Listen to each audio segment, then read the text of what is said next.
This afternoon, I am in Linden, which is a few miles east of Bellingham in the state of Washington, or actually specifically the far northwest part of the state of Washington, and not very far from Canada. The border is just on the edge of town, as I understand it here. And I am talking with Phyllis C Marion, who is currently visiting her daughter and family who live here in Linden, Washington. And I understand from lunch your daughter has suggested maybe you would like to consider relocating from the San Diego area, where you've been retired for a while, to here. And I guess you are here evaluating that. That's part of my trip, yes. Well, it is actually May, which I'm doing this interview, and it's beautiful outside. Now, if you had come a month or so back, it was still raining, so maybe you would have evaluated it differently, I don't know. That's what she tells me. Yes. Well, specifically, Phyllis, you are a professor emeritus of law and the retired associate dean for library and information resources at the California Western School of Law. Phyllis, it is our custom to ask you about, or anybody with whom I'm speaking on camera, about themselves as individuals, human beings, in addition to being law librarians. Not that there's any difference, but you sort of get the picture. Could you tell us a little bit about your life, perhaps not only now, but perhaps even when you were younger? Okay, I was born in Jackson, Michigan. My family was myself and two brothers, and my grandmother lived with us during that time. Both my mother and father worked. My mother was a teacher, my father was a salesperson. I went to parochial schools, small parochial schools, for both grade school and high school. During that time, my family, we had kind of two separate lives. One was very much geared toward education. My mother was a teacher, and both my father and my mother and my grandmother had college degrees, which was really unusual during that time. Your grandmother would be even more unusual. She'd gone to, I think it was Case, which was the women's part of Case Western Reserve when they were segregated schools in that respect. And so the education played a very important part, but also my father had played football for the University of Michigan, so sports was a very big part of our lives. We spent, he was University of Michigan, where he played football, and we had every Saturday in the fall we went to football games and that sort of thing. Very early on I kind of gravitated towards the educational bent as opposed to the didn't feel like batting your head against some big bruiser on the gridiron? And my brothers kind of gravitated towards the sports. But very early on I had a love of reading. And I discovered the public library at that point, and we lived about 8 blocks from it. And back then it was a much more innocent time, and I would, even in 2nd or 3rd grade, I was allowed to walk to the public library by myself. And I was about 4th grade, I was a volunteer in the library, in the children's department. So that was my first introduction to being, quote, a librarian. Miss Burnside was the librarian, and I suspect my first mentor in that regard. I still remember when she showed me how to use the card catalog and showed me subject headings, and I realized I could find other books on the topic that I wanted to read on. So it was kind of probably formative, but in that regard.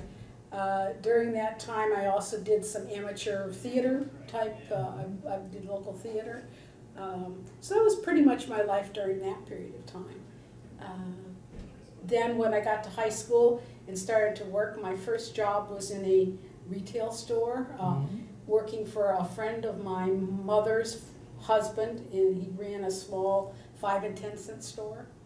And he was a real interesting individual. I think of him kind of as a mentor because in many respects he was kind of in awe of me because I read very fast. I was a speed reader, and so he was always giving me, while I was working, these little tests on how fast I could read something. And he also let me run the post office branch. I was like 15, and he would go away and leave me. He says, "Oh, sell stamps." There must be something illegal about putting a 15-year-old in charge of the post office branch. So that was my first work experience, and after that I did clerk in the public library during the summers. and before I went away to college. So that was kind of my life then, and then we'll talk about my educational progression during that time. Now I'm retired in San Diego, which is a beautiful community to be retired in. Yeah. I live. It doesn't rain all winter. It doesn't rain all winter. In case your daughter forgot to mention that. Right. She keeps bringing that up, that it could be a little bit of a shock. I live real close real close to downtown, next to Balboa Park, which is the big park in San Diego, where there's all kinds of museums, and that's really nice for retirement. And I go to the theater a lot. I read a lot still. I play bridge. I had played bridge when I was in college, and then when I was first working, and then given it up. And I always said when I retired, all I wanted to do was be able to play bridge every day if I wanted to. So I now play about 3 days a week, and that's kind of enough. But quite a challenge, yeah. actually. That game requires a lot of concentration. Right, and it's just a fun thing to do. So that's kind of how my retirement is. I travel a bit, not as much as I thought I was. I always planned to retire and travel a lot. I find that it doesn't appeal to me quite as much as I thought it was going to. Now that you can do it, you can evaluate it for it. More honestly, yes. So that's kind of what my life is like now. That sounds like a marvelous existence you have down there. The annual meeting of ALL was in that city quite a few years back, Yes. about 30 some now. My kids were 11 and 13, and we made a family vacation out of that meeting. And it was a wonderful place to visit in the summer at that time. I still remember sitting with Gail Daly on the balcony of our hotel room overlooking the bay, and thinking it was just, I never intended to move there, but thinking this is just kind of like paradise. Yeah.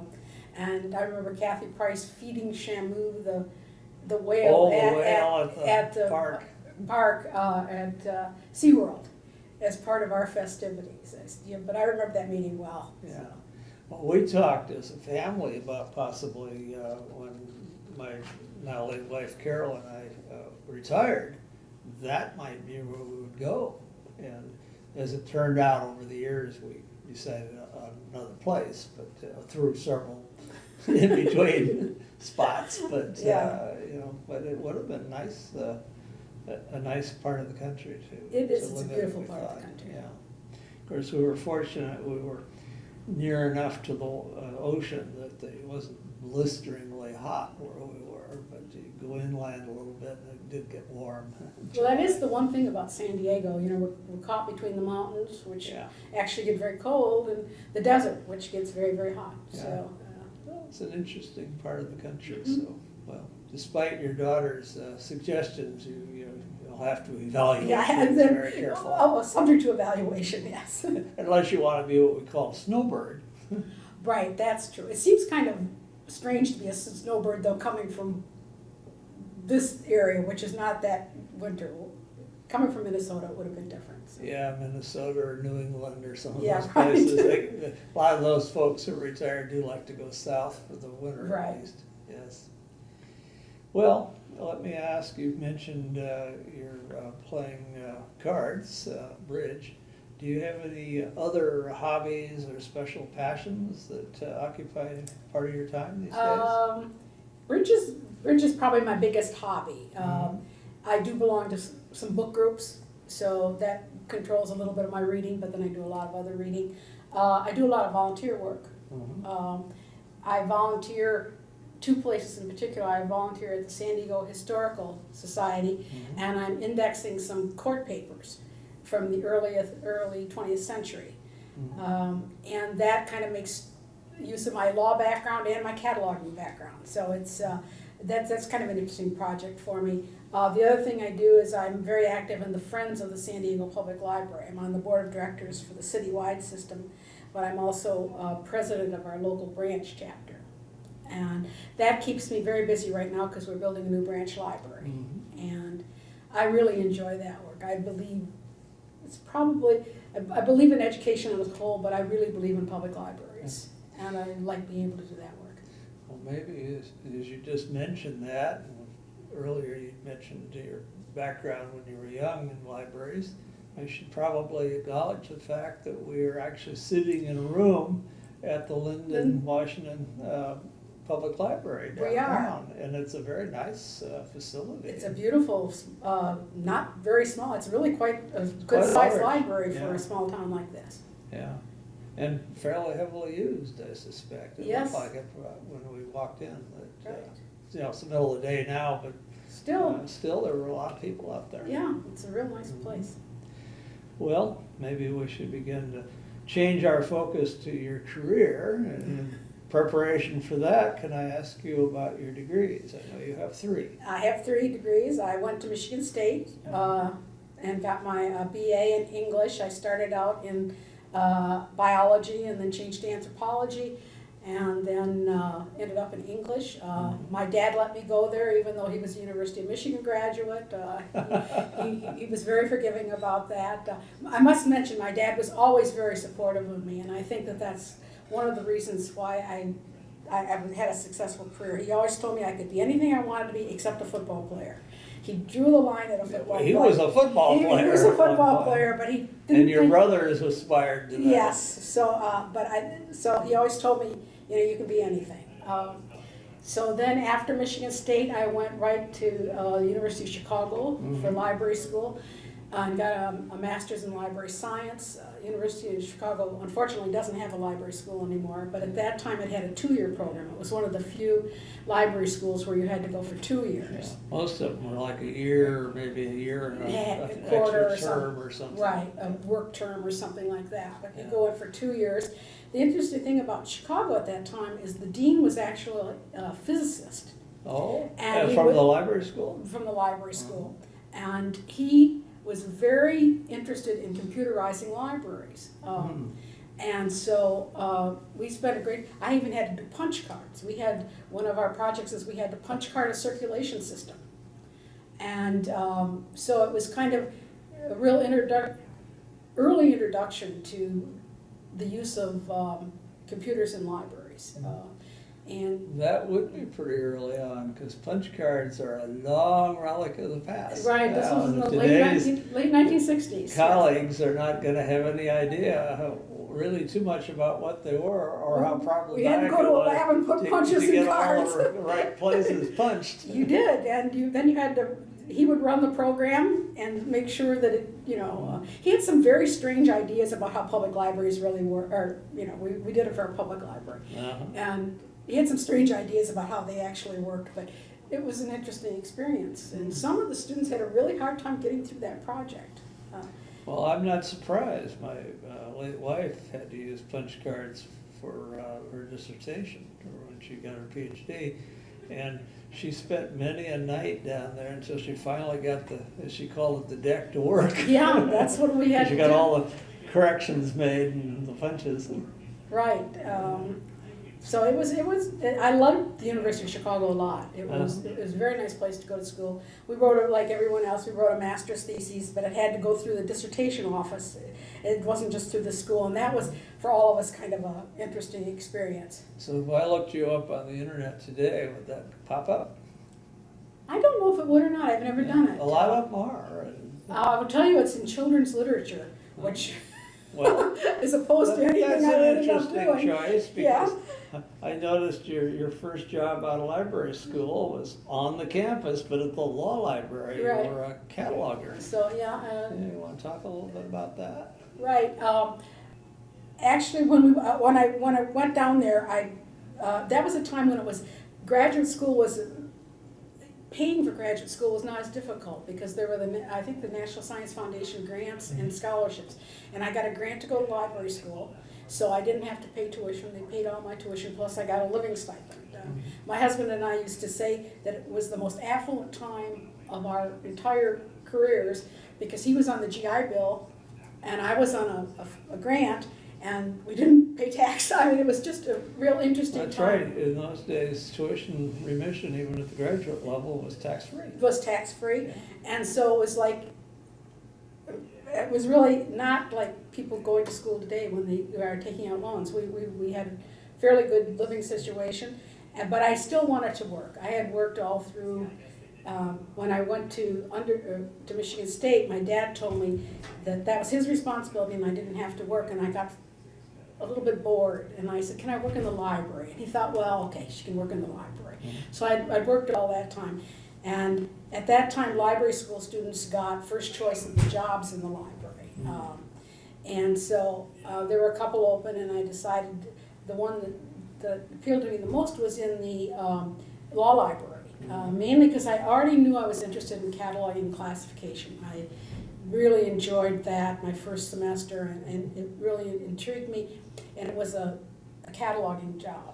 So was it the choice of the opportunity, which is cataloging, that attracted you to the law library? Right, it wasn't necessarily the law, it was the fact that I could be cataloging.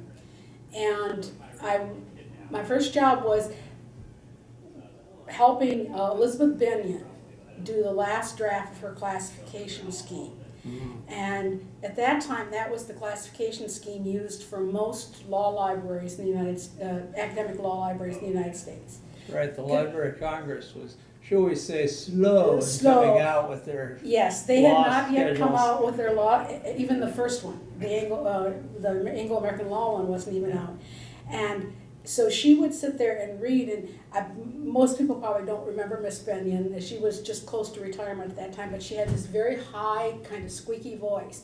And she would read it out loud while I read the text as we were not editing, but proofreading. And so I learned a lot about classification at that time because we were going through and I could see what was going on.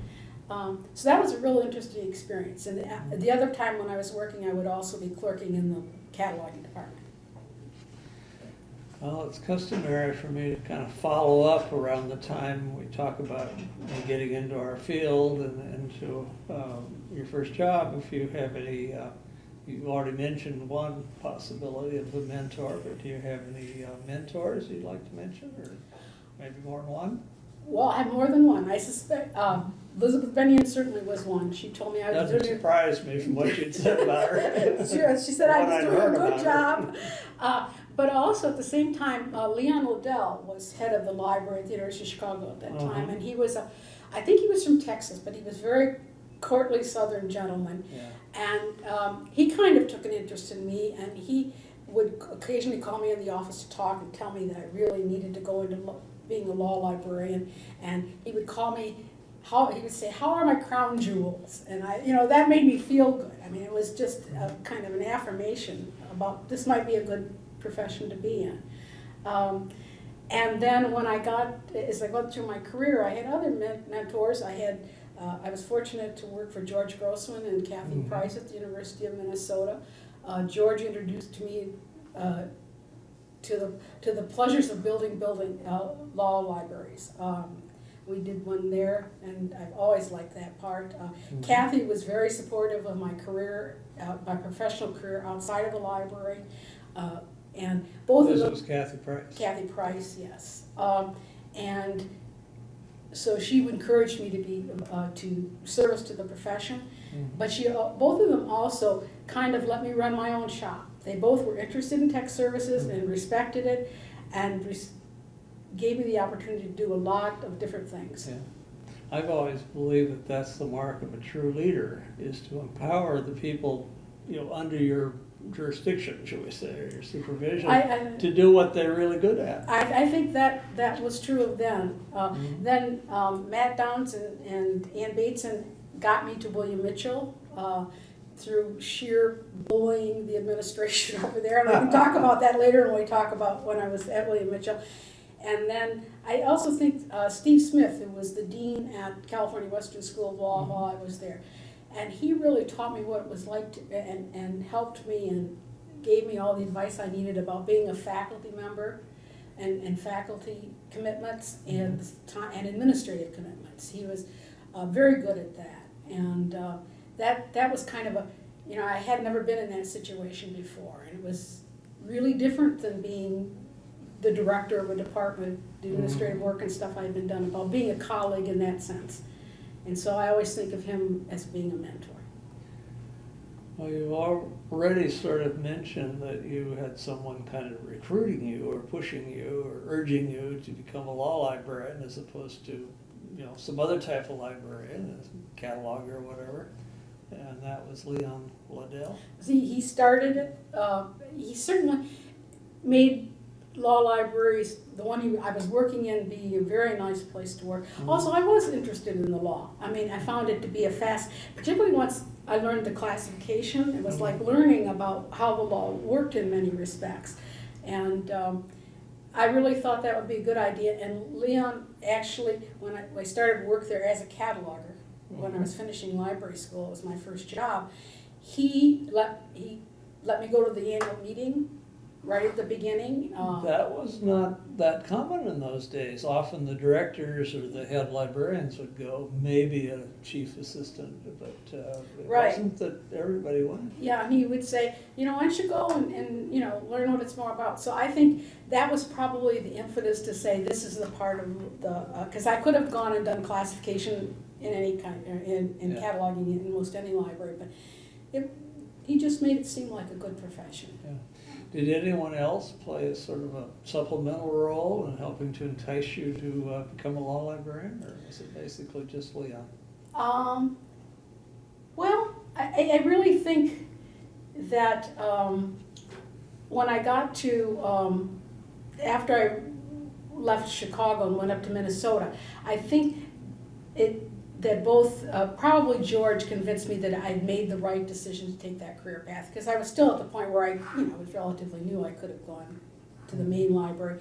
I went to the University of Minnesota mainly because they had a job open as head of technical services, but also because of the fact that my husband was also a librarian and was a year behind me at the University of Chicago, and we needed to have a place which would hire both of us at an academic institution, and that was one of the offers that we had.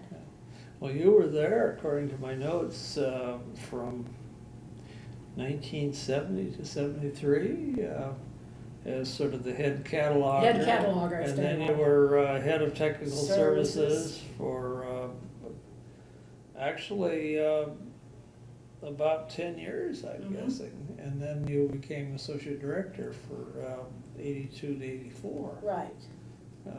Can you tell us a little more about your experiences at the University of Minnesota Law Library, besides working with George? Besides working with George and Kathy. They're pretty good experiences by pretty themselves. good experience.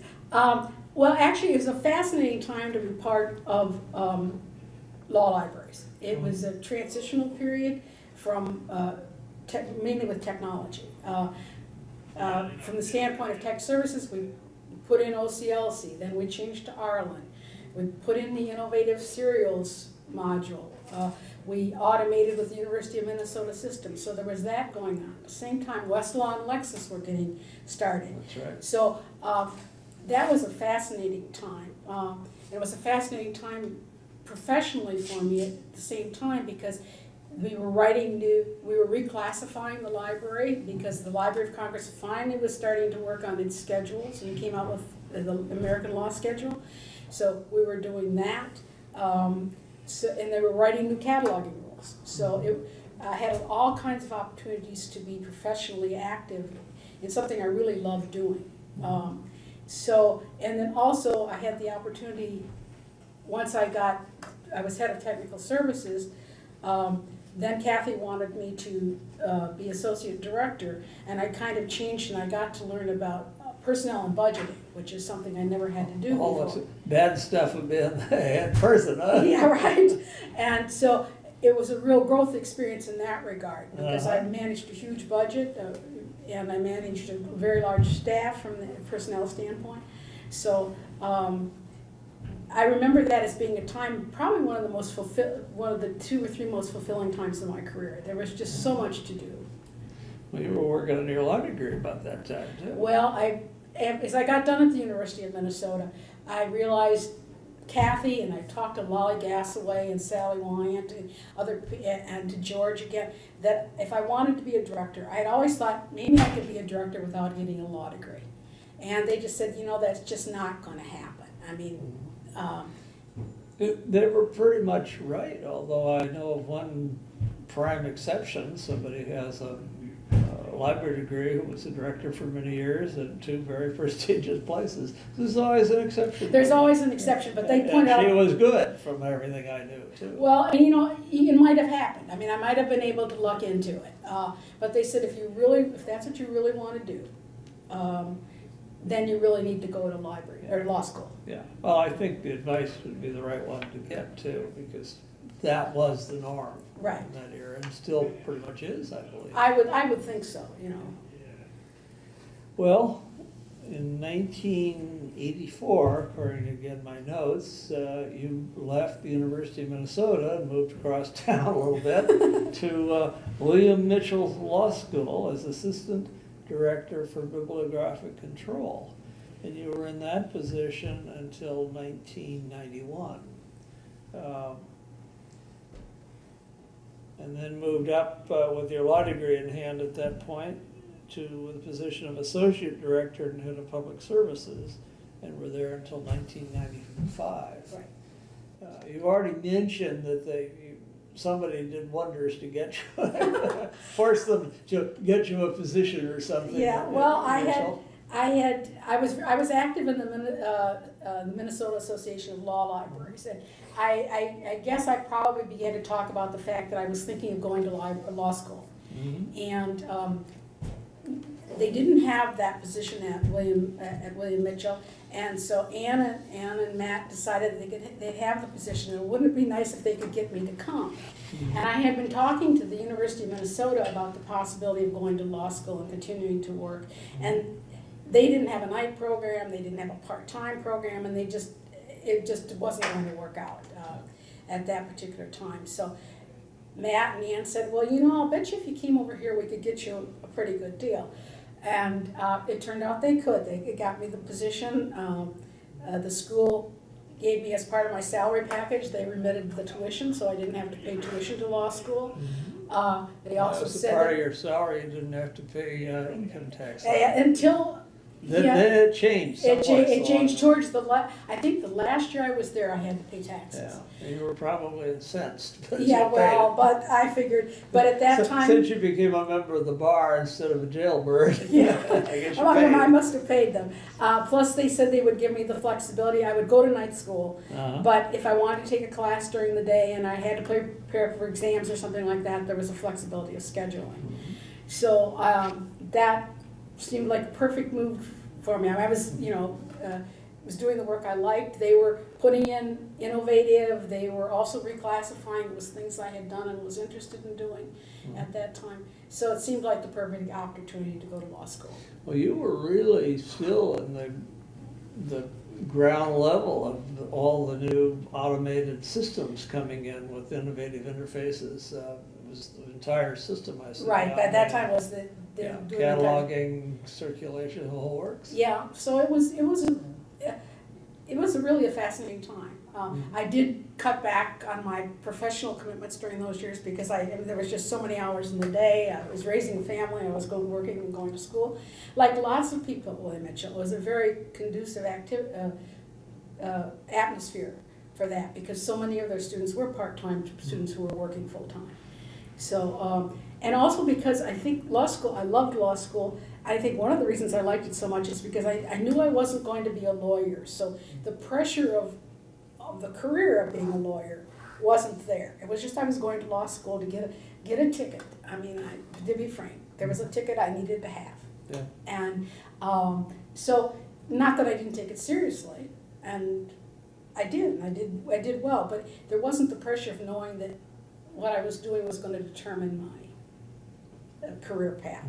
You had that all I figured out in had that advance. all figured out in One advance. last thing I'd check off. I always tell my daughter as she was going through her career, I said, sometimes there are just tickets, that you have to do. Well, if you aspired to be the head of an academic law library at that era, the probabilities were pretty solid that you needed to have both the library and the law degree. Right, and so. As you were advised. Yeah, and things worked out well in that regard.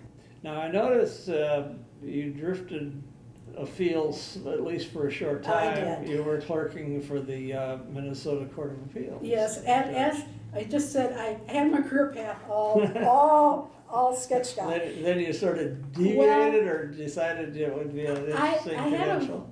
I had an interest in labor and employment law. Uh-huh. And I had another mentor that I should mention. It was Christine Verploeg, who was the labor law professor at William Mitchell. Wow. And I started to she also worked as a labor arbitrator part-time. So I would assist her in some labor arbitrations. I would go as her assistant.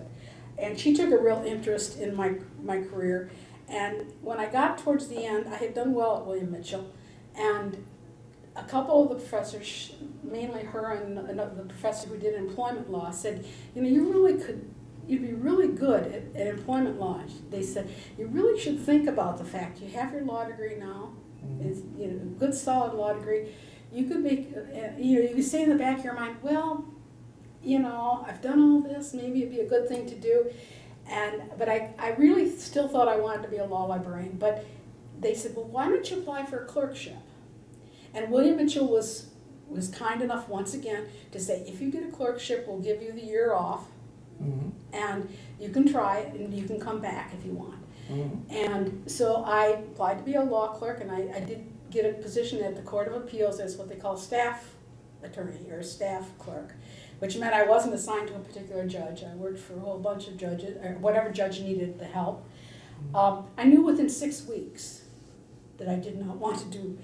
At least I didn't want to do that kind of work. Well, it reinforced your earlier decision, that Right. presumably that you really enjoyed the law library end and wanted to be in that aspect of our profession. Right, and it also reinforced me, I was more interested in what the person who administered the clerks in the court was doing than I was in the legal work. So it told me, you know, you really are going down a different way. But I did enjoy my year there. It was reaffirming in the way that I was able to do a good job, so I knew that if I wanted to be a director, I probably could be a good director. I mean, that I could make another jump. And so after a year, William Mitchell, I said I'm coming back to William Mitchell, and at that time I became head of public services, which kind of rounded out. I had done the administrative work, but I'd never done public service work. That's right, you were all in I used to call it the back office. I was in the back office, yeah. And doing that sort of thing. So for I think it was 2 or 3 years, I was head of public services, which gave me, the circulation department, the reference department. I actually worked at the reference desk while I was in law school. Sometimes if they needed somebody at night, I would answer the phone and say, perhaps if you called back during the day, you would get a better answer to this question, because I never became very well grounded in reference work. So you didn't do enough of that to really learn all the nuances. Right. I could find my way around because I knew the materials. As a cataloger, you see everything that comes in the library. So in that regard, I knew what all the materials were. I just wasn't very facile at figuring out where you were going to find information all the time. So. Well, I think reference work requires a certain familiarity with the collection in a whole different way than that. I was a reference librarian for a while in my early days, and one time somebody came up and wanted a book on a certain subject. Didn't have any idea who the author or the title was, but knew the color. Oh, that's, and I knew the book and went and got it from the shelf, and it was like I walked on water. I think every time I answered the question, I thought, geez, I've really managed to find something, well, it was pure luck that I happened to know his book. Yeah, I just was not particularly, it wasn't what, I knew I didn't want to do that part again. Well, so you were at Mitchell for a number of years, sort of before and after getting your while getting your law degree and after trying out the real world as a clerk. Then in 1995, again, if my notes are correct, now hopefully they have been so far. Yeah, they have been. You knew more dates than I did. Well, I have access to some bibliographies doing this.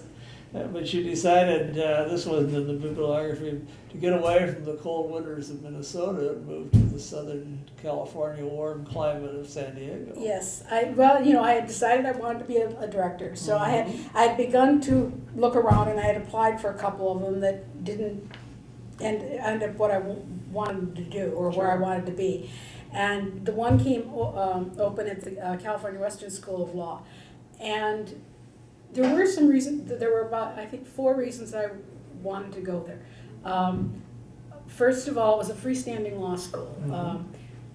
And I really liked those. And yet approved by everybody, so And- unlike some of the other Right, freestanding law approved, schools in the state of fully California. approved, not a California law school. It was a Not, fully not approved. just by the state Yeah. bar, yeah. It was a fully approved ABA accredited law school.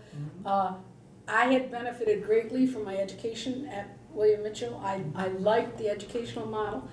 And I also, since I had worked at a very large university system and a smaller, I really liked the closeness of and the ability to get things done at the smaller law school. And in Minnesota, it was always, I had to work through 5 layers of bureaucracy. There, as much as we complain about bureaucracy at California Western when I was there really wasn't any, I used to tell people. I think you're right, that sometimes that's an easier model to work in. Oh, I think so. Yeah. It certainly was more, less frustrating. The second reason was they were building a new building, and I had, This is your second new building. it was my third, because Third. at William Mitchell, we had Oh, you were built there a too, wing. yeah. And I had assisted in building that building, but they were gonna be building a new freestanding law library. My interview there went very well. I really liked the faculty and the dean. I thought, I can work with these people. They seemed very supportive of the library, and very interested in the future of the library. And I must admit, location. They interviewed me at the end of January, and I was coming from Minnesota. Very smart. We do a lot of our interviewing at Cal Did they Western in explain you January. didn't have to bring your snowblower? It was, and it's just like you think you're in paradise. I mean, you come from 20 below or 20 above even, and you go there, and I was so hot in my woolen suit from Minnesota that I had to take my jacket off, and I'd be walking next to people who were wearing parkas because they were so acclimated, and it was cold for them and it was so warm for me. But location was one of the reasons. But I did, I went there, I never regretted that. The one thing that happened right after I got there is the dean resigned between the time I took the job and when I came. Yeah, well, deans do things Did like they do that. things like I think that? their average longevity as dean is less than 3 years. It used to, I don't On know the if it's whole. still, but it used to be said to be that. Yeah. And that was kind of scary because, you go with a person who's You told thought you you knew who you're going to be working before, with. and that they were supportive of the library, and the first thing I had to do was be involved in the dean's search. And you don't know if the next person, I mean, here we were on the cusp of building the new building, they hadn't dug the hole yet. So, things could change dramatically. But fortunately, at that point, Steve Smith became the dean. Steve loved libraries, liked librarians. He thought they kind of walked on water. Used to go to ALL and do programs for us and stuff. And he really was interested in having the new building. So it turned out to be that worked out well. But it was scary for the first year until we had somebody back in place, year and a half. Well, that's reasonable. You just don't know about the future, and one tends to worry about that kind of Right, and you're new at what you're doing, and you don't know a lot. To be thrown into a dean's search when you're a new faculty member for the first time is kind of an interesting. Maybe before we talk about your job at Cal Western and all the sorts of things you've accomplished while there, and that kind of thing. You mentioned earlier on that Steve was the dean who sort of helped you learn to be a faculty colleague in the real sense, and that role, faculty that you hadn't had before as a librarian, but would have from now on. You want to talk a little bit about how that all came about and some of the things related to it? Well, I think when I was thinking about being a director without a law degree and things like that, I was also thinking about the fact that you have to be a member of the faculty. And I thought, I have a good relationship with people in the faculty. You didn't really need to be a member of the faculty. I think it became apparent to me very early on that being a member of the faculty as a law librarian was really quite important, because I learned about what they needed, not so much from their direct interaction with me as librarian, but just from the meetings I went to, from the things I did as a faculty member. You kind of begin to intuit what people need. And so I think but I didn't know that at first. At first it was like you're kind of the quiet little mouse, and you wonder what your role is going to be. And because I wasn't teaching, I had come with the commitment that my first 5 years at least would be spent building the new building. That was my primary responsibility. That was your day job. Right, and so that there was no expectation that I was going to teach or that sort of thing. So it was like I was different, and it was hard to find a role. But I think Steve gave me a lot of direction about how I could interact with people, or he'd tell me, the faculty doesn't think like that. You've got to find another argument. You've got to find not an argument, but you've got to find another reason to do what you want to do, something that appeals to them. And also he taught me a lot about, the library is one part of an organization and a very important part, but that as an administrator I had to look at, maybe at this particular point in time, it wasn't the most important thing that had to be addressed this year. In other words, cut me, I'm the dean, a little slack when I Yeah. have to make tough decisions. Right. And that's reality. It's reality, and saying that you've got to be able to balance that. And so that was something that I found an interesting change from being in a closed library community where everybody knows how important the library is. It's the most important thing to you. Well, to you, in that situation, the library is the important thing. Right. But that's right, the dean has to look at a different, broader Right. picture. And I have to always remember my first responsibility is to make sure that the library is getting what it needs. But that sometimes you pick your battles and you say, if the dean says, I'll do that for you, I can't do it now, I'll do it for you 6 months from now, that's a reasonable answer. And the other thing I'm sure he was trying to convey is my decisions are not personal, they're business. They're business. Is to quote the Godfather movie. Right, and it is If really. I can do that in this esteemed project. But I really enjoyed I made very good friends on the faculty. I did a lot of faculty work on other committees and things like that. So it was a growing experience, but I think someone needs to kind of guide you if you haven't been in that position. Well, you had been in our field a long time, but not at that kind of role. Right. And it was a different role. It was a be different it the role. head librarian, be it the director, associate dean, whatever the title of the moment is not the same job as everybody else has. No, it's not, and it just, and I began to see that. Now I know that today there's people returning, there's a lot of return to the mold where the librarian is not necessarily the member of the faculty. Yes. And I think maybe libraries have changed a little bit and you might be able to do it better. But at that time, I think it would have been a distinct disadvantage Yeah. not to have Well, I that. think in today's law school environment, you have the traditional teaching positions, the subject courses and that sort of thing. Then you have the librarian who may or may not have taught, but has traditionally, at least in our memory, been a member of the teaching faculty. Right. But you have the legal writing instructors who are now much more of a faculty than they used to be, Right. and sometimes part of the regular faculty, Sometimes something slightly different. The clinicians are another group that, where do all these people fit in? And this has perhaps changed the equation a little bit for some of our successors in the library. Right, that there can be a different way to be successful in that Yeah. model. Yeah. So it makes, you sort of go with the times, whatever that happens to be. Yeah. So did you ever teach at Cal Western? I didn't You said teach you it. had 5 years that you were going to be Right. basically released from that aspect while you built the building and Right. did your 2-day jobs, or was it 3-day jobs? Oh, whatever. I was told. Whatever. I always like to be busy.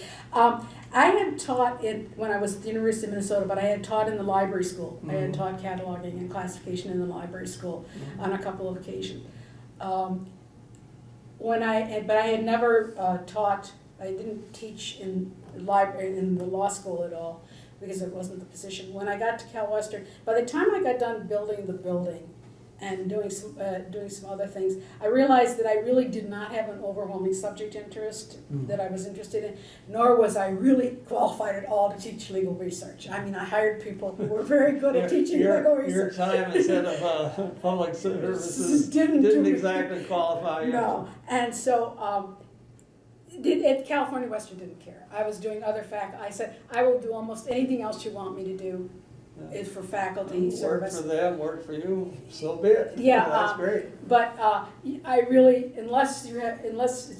if they told me no, you have to teach, I could have taught probably in labor and employment law somewhat, but they had competent people doing that. Background in that. Right. Yeah. But I said, and they said no, that's really not important at this point.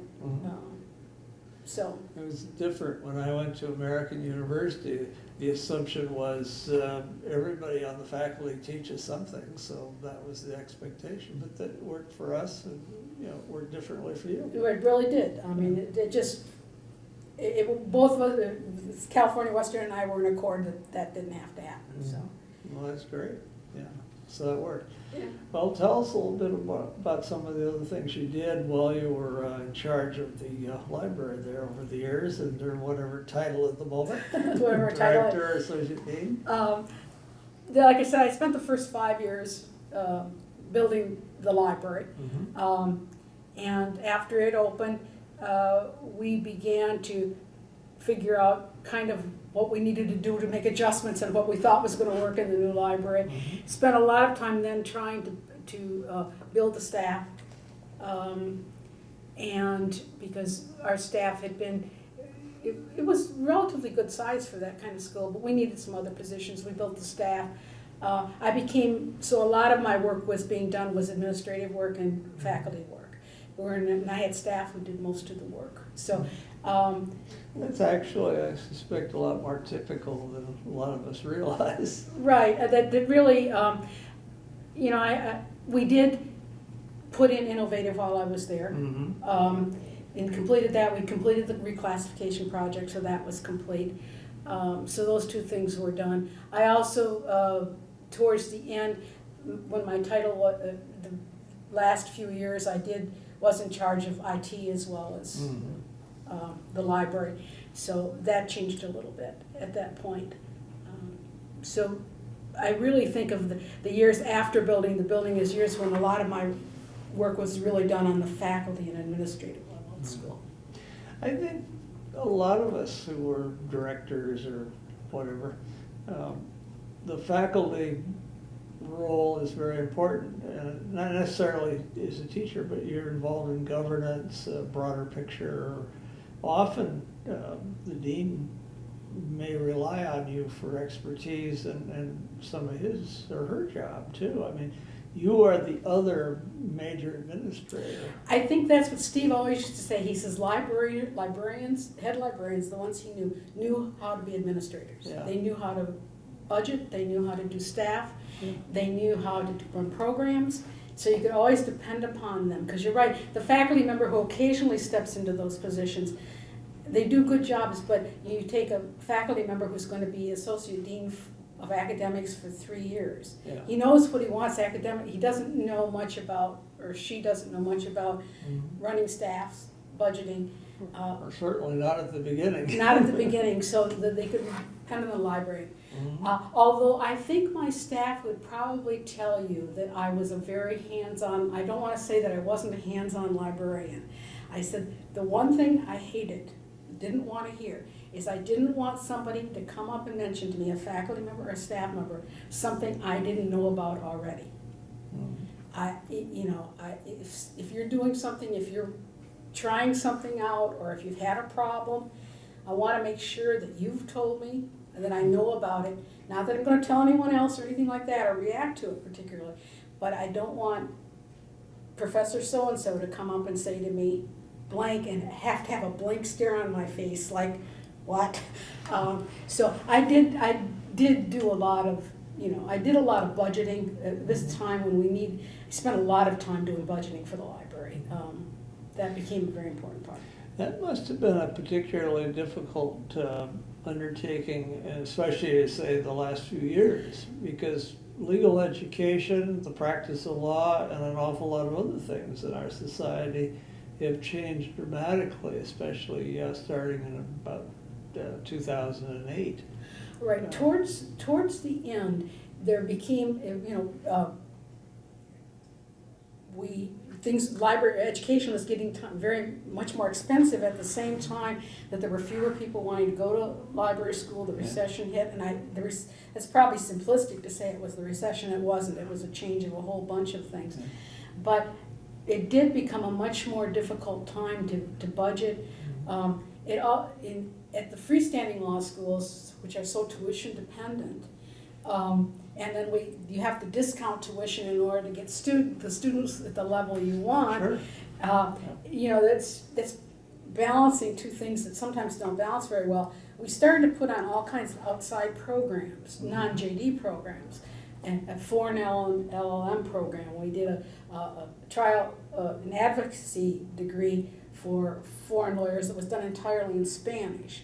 Plus, we had a lot of more clinics starting up and public service programs, which meant the library was now responding to a lot of different constituents who had very different information needs. We had to make sure, and fortunately, we had a couple people on the staff who did speak Spanish, but our one program in advocacy was done entirely in Spanish. It was done online. It was an online program, except for a couple of weeks during the summer. So we had to respond online, so there became some pressures on the library that weren't there before. And plus the whole information technology thing was changing the print versus the non-print resources, and so that became much more of a balancing act. And very interesting. Fortunately, the younger staff members were very interested in having that progression. They enjoyed, whereas some days I didn't enjoy so much the fact that we had to accommodate some kind of new technology or something like that. They were very interested in doing that. So I noticed that about the millennials especially. I mean, they grew up in an era of digital technology. Digital technology. Some of us who were a little older didn't. We had to sort of move into it as it developed. But, right. I did find when I took over for IT, being responsible for IT, that for me was a rather difficult transition. Namely because I've been involved in technology since library school because of where I went, but it wasn't where I was most comfortable. And also because the staff patterns, the staffing in IT is entirely different from the staffing in libraries. And having to learn a new way to interact with staff that doesn't think the same. I mean, they really don't. They think. Were they mostly younger people that worked for you? Well, they were, but they wider variety. Younger than my. Yeah. Well, I don't know if they were younger than my library staff, but they certainly had a different way of approaching work. That I had, but I found that the library staff loved having IT so closely related to them, because then they could work on some of these projects, and that became a real good synergy. And that I appreciated, not so much at my level, because for me it was I think difficult, but certainly the staff. I was afraid the staffs wouldn't mesh, and they actually meshed better than I thought they would. And they may think more closely alike than you realize. They might. Yeah. It might be that I was the barrier. I was thinking, but hopefully you weren't really a barrier.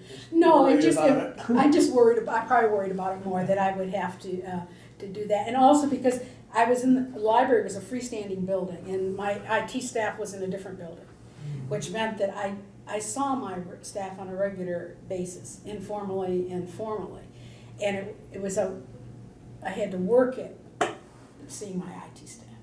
Because they didn't naturally come over and see me, I don't know. But I had to go someplace else to be present there, so. Well, I was gonna ask you a question about what you thought of the future moves for libraries and law schools, but I think we've covered some of that.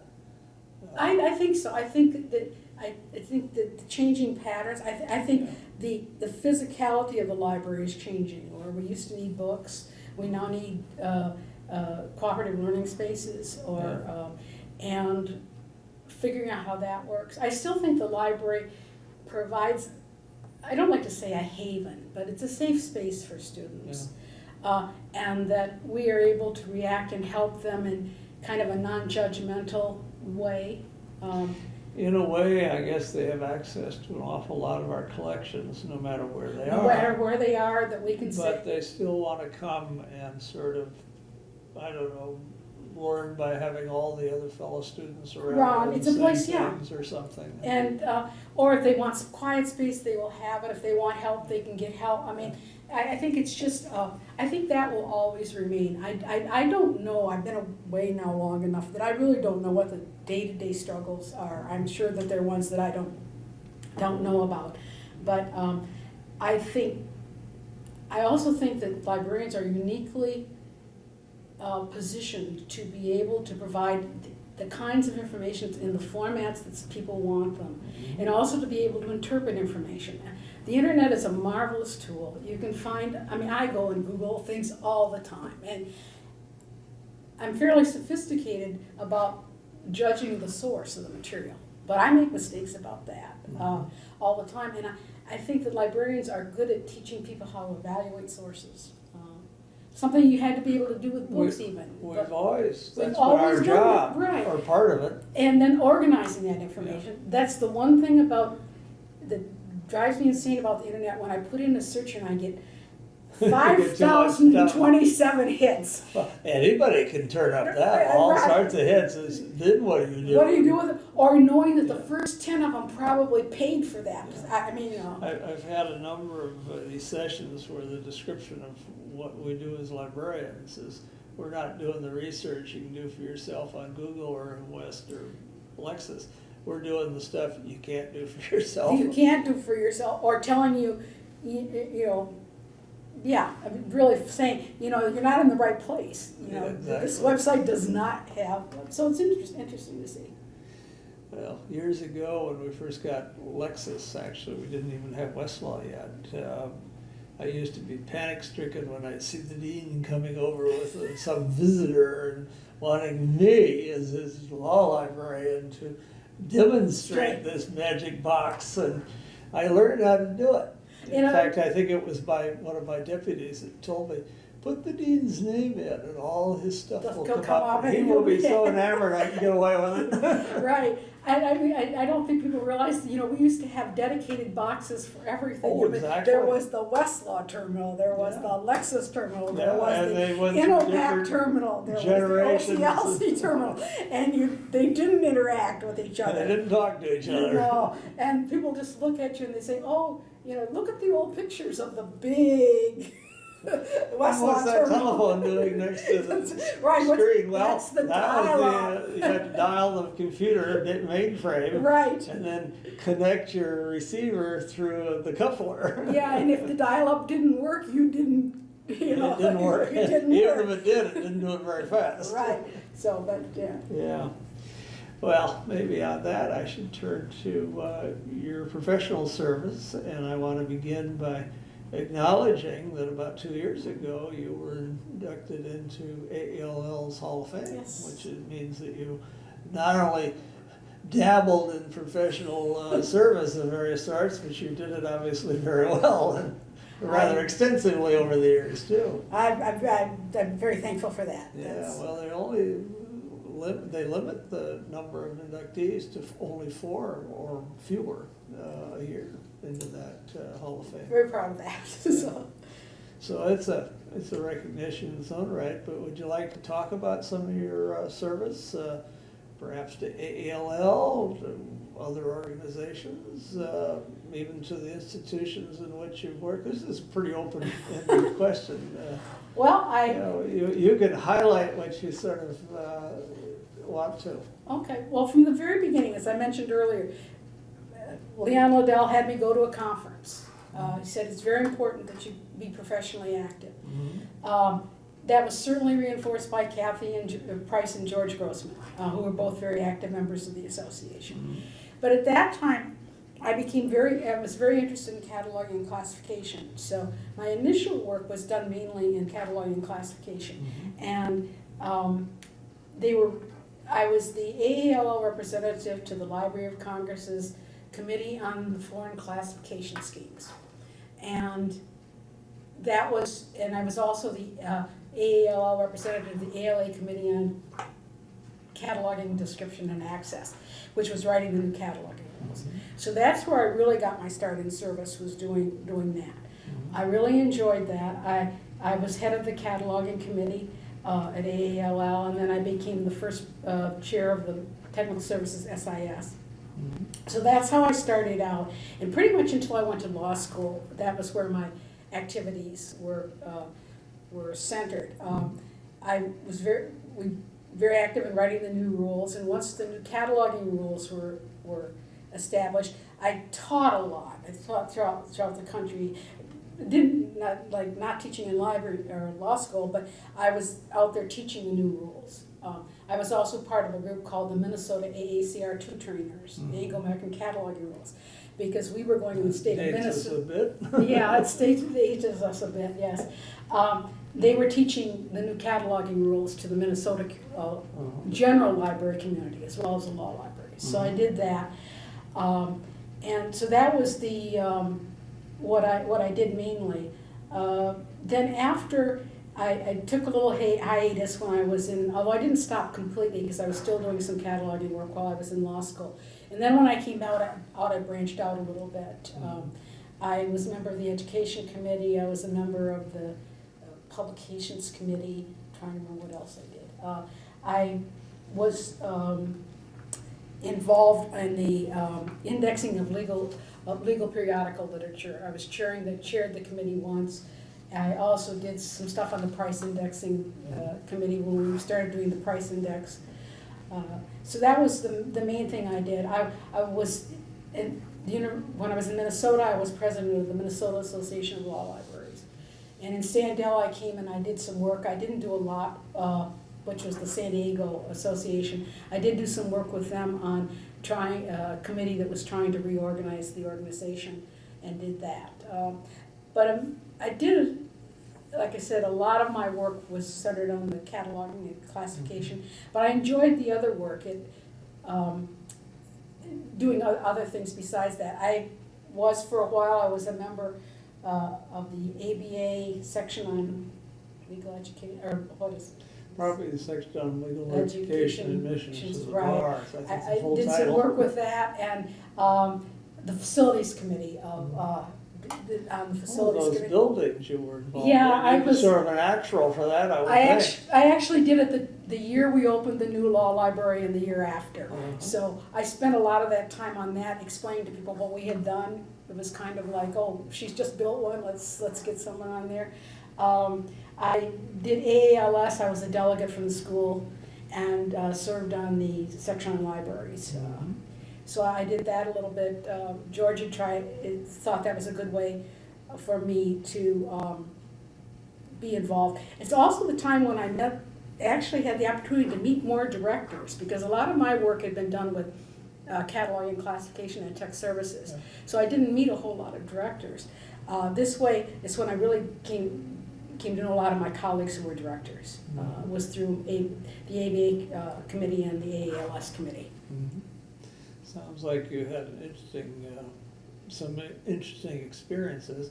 I know that early in your career, when you're still in Minnesota, you were cited for special recognition for the work you were doing up there with yes, I was. Not only law libraries, but the other, the regular libraries, as I like to call them. Yes, the regular libraries, yes. Mainly, I think it had to do with my work on the cataloging classification. Yeah. So Well, That apparently certainly- it was deemed rather important to some of your colleagues because they recognized it. Well, it was, now the rules are changing once again. They're still writing the Library of Congress foreign law classifications. They are not done. And how many years has it been now? They were a little slow getting even the first one for ours, our country. It's hard to get American law, let alone all the foreign jurisdictions. But I think the foreign jurisdictions are done now, and they're doing tribal law and stuff like that. I try to follow it, but that was a slow process. It's interesting, you raised tribal law in our own country, the various Native Americans. I spoke with David Selden the other day on camera for this project, and he's with the National Indian Law Center in Boulder, Colorado, and he was talking about how they are digitalizing so much of tribal law and thus making it available well beyond where, the limited audience that could access it in the old days.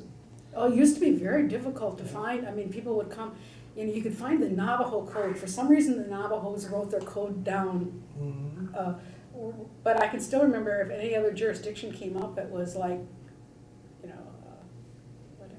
Well, Phyllis, it's interesting to talk about your career in such detail, but you have also, in part of your career, are engaged in some scholarship. I remember a few years back, you and I collaborated on a book. Right. Well, I did a chapter. Well, you did a chapter, which is who did all the real work. I just had to sort of sit and watch them come in or something of that sort. Well, maybe not quite that, but it was good. It was fun to be part of that. Law Librarianship, a handbook Right. for the electronic era was our third volume in that group. And so I wanted to mention that mostly so I could brag about the fact that I got you to help out on write a chapter for it or however we did it. But do you want to talk a little bit about some of your scholarly work? You've been teaching and cataloging and stuff like that. Do you ever have much occasion to write much on that? Well, I did write, yes, during the formative years. Writing is not something I do very naturally. I don't enjoy it. My daughter's a marvelous writer and loves every minute of it. Me, it's kind of like torture sometimes. But there were times when I thought there were important things to say. And so I did do a couple of works, particularly on the court, how court reports and stuff came out in different countries, because when we were doing the foreign law classification, people thought that court reporting was done the same in every country, found the same way, and who was responsible for them. And that model does not follow for all countries, so I did that. I also did a bunch of manuals on cataloging and classification. I had done, my only real, those were scholarly pieces, a couple of them, but I also, very early on, when I was in law school at William Mitchell, with Christine Verploeg, I had written a scholarly article on labor, on an issue in labor law. So I've done some of that. As with the teaching, it became clear when I was at California Western that the scholarship was not an important role that I needed to play. And so I didn't really write a lot after that. Well, they had their needs and priorities and adapted to those. And also, I think you get to a point in career where you have a little bit more say in the direction you're going to take. That I could say, this isn't something I really want to do. If you really want me to do it, okay, I can figure out a way. But I think at that point, I knew what I really want, how I wanted to finish up my career, the things I wanted to accomplish in the library. Mm-hmm. And writing was not a strong one. And I didn't have a subject specialty anymore. I still like labor and employment law. Yeah, well, that may have changed a tad. Yeah, it's changed a tad, and it was like, you'd have to find, if something particular had come up, that might have intrigued me. But it wasn't something that I really thought there was something I had to say at that point. Well, that's probably a very important assessment, because there must be a lot of stuff out there where the authors should have seen it that way, but maybe didn't. Well, we're sort of nearing the end of our conversation this afternoon, Phyllis, but it's customary for me to ask if there's any topic or that we haven't talked about that you would like to mention at this point? Well, the other thing I'd like to say it has to do with professional service. Mhm. I think that one thing, I think it's really important for libraries to support their staff in getting not only professional development, which is important to both the library and the individual, but that to impress upon them the importance of doing professional service. Mhm. Not so much for what I got as much from my professional service as I gave. Yeah. And that there was never anything that I didn't do, that I didn't learn something that I didn't know before, Mhm. or find out a different way to solve a problem. And I think that people, you need to impress upon people that you give back what you give. And I can't think of a circumstance when I was disappointed at the end. Sometimes I was disappointed in the result, if it was a special project and it didn't go exactly like I thought it was gonna go, or something like that. But that's really important, and that to have that continuing education. And sometimes as you're mentoring people, to have them do things that they don't think they want to do, but you think maybe they could do well, or would enjoy more than they thought. Because that's kind of what, lots of times during my career, I kind of fell into things that were available. And somebody said, do this, try it, And I think that that's really important as we're talking for a professional organization.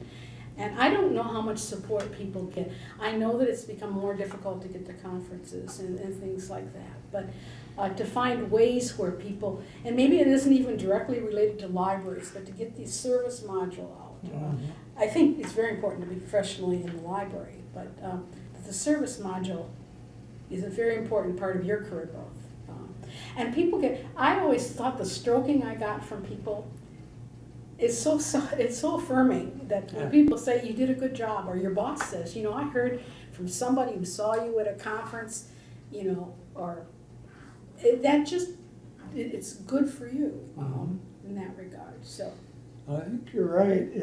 In these trying times, as I've heard it described, it's harder and harder to get funding for people to go to conferences and so on than it was for a while, but I think you're right on that this is extremely important, not only to the person, but also to the institution. To the institution. Yeah. That, like I said, I always learned something that I could bring back. And that you sometimes learn it in the most informal of situations, that going to a conference, that it's not necessarily at the meeting you sit through on aviation law. I still remember, I'm telling an anecdote. There was I went to, this is when Mr. Liddell sent me to the conference. I went to this thing on aviation law, which I knew nothing about, and sat down. And I thought, I don't know. 10 minutes in, I thought, this is bad. But then Mr. Liddell came and sat down next to me. And I think he thought it was equally bad, but neither one of us dared get up and leave that. I mean, it was just like... You were both right. being observed by the other. Right. That he was saying, oh God, I told her to go and get it, He always said, go to something you don't know anything about. Maybe it would be useful if you ever get bumped from a flight or something. You know exactly how to dicker with them about your compensation. Right, and I still think, but I mean, you do learn things that, I learned something about there, never sit next to your boss at a meeting that you might not want to stay at. He might have noticed the same thing. I bet he thought he was being friendly, and then he realized for an hour and a half he had to be in that role. The other thing is I've had a marvelous career. Law librarianship is a marvelous career, and for me, my colleagues were always so supportive, and it's a small enough community that you get to know a lot of people, and the people help you, and I think it's just a marvelous thing to have been in, and I don't regret a minute of it. I would encourage people. We were talking earlier at another time about the fact that what will happen to the Law Library of Congress. That I don't know what will happen. If I think librarianship will change, and I'm sure there'll be law librarians. I don't know what they'll be doing, but they're important. Maybe I should put that in some context. We just recently learned that there's a move afoot to basically fold the Law Library of Congress into the broader Library of Congress. Right. And as you say, nobody really knows what that means, whether it's good or bad. Well, that's, I mean, you know, it may end up that it's a little blip, and, you know, things will go on just like it was, but the things will change. And that I still view them from, you know, I'm now viewing kind of from the outside, and I still get the emails and look at them, and sometimes I want to respond, and I think, well, I've been away a little too long to do that, so. I worry, I've been retired 15 years, which is a little bit longer than you, Yeah. and I look at what's going on today, and I wonder, gee, there's been a lot of change. When I talk with some of my colleagues, they say we were the part of the golden age of law librarianship. That is a term I've heard Yes. frequently. And I'm not sure that's true. I mean, I'm sure that maybe generations before us, they thought when we came, I remember when I first started cataloging that Margaret, I think it was Margaret Moody, two of the Moody sisters from Harvard. From Harvard, yeah. And Margaret ran the cataloging and classification, and I said something at one of the meetings, and she says, "Oh, you're just a young Turk." And I had no idea what the expression meant, and someone informed me that it was not necessarily complimentary at that time. And I'm sure that that's how I'm viewing. You must have threatened her in some fashion. Well, I did. She thought you did. I told her I couldn't understand why one rule was so important, but very little detail. But you know, it is different, and I don't know if it was the golden age, but it certainly was an age where law libraries were highly supported in the community as very unique institutions. They were probably perceived by all as much more, in effect, significant to the law school as a whole than perhaps now with the more fragmentation of access to information that I we think have. that's probably true, and that they'll just evolve into something else that will provide the service that's needed at the time. So it'll be interesting to see. Yeah. But, Well, it will be interesting to watch for as long as we're around to do it. Yeah. Others beyond that. Well, maybe with all that said, Phyllis C Marion, I want to thank you for agreeing to sit with me this afternoon and talk about your career, which was obviously rather extensive and very interesting, as I think all of ours have been. Through our era, at least, you and I are more or less contemporaries from start to finish. I retired a little earlier than you did, but even that. I hung on. Yeah. But in thanking you, I'm not only doing it on my own behalf, because I've had the pleasure of coming here to Linden, drove up from Olympia this morning, except for the part getting into Seattle, which was gridlock. It was a great drive. Yeah. But I'm thanking you also on behalf of Michelle Wu, Frank Hodak, and Dick Spinelli, our colleagues with whom I have the pleasure of putting together this oral history of law librarianship for the Hein Online Spinelli's Law Library Reference Shelf section. Thank you. Well, I thank you very much for all that you do about doing these oral histories. I think that they're a very important part of our history, obviously. So Well, it's been a and pleasure thank you for today. driving all the way so I didn't Well- have to go to Tacoma. Well, yes, you could have come down. But I figured I remembered the traffic going into Seattle from the north end where we are. It's just as bad as from the south end where I came from. So Okay. just as Well, well. I really thank you for having me do this. Thank you.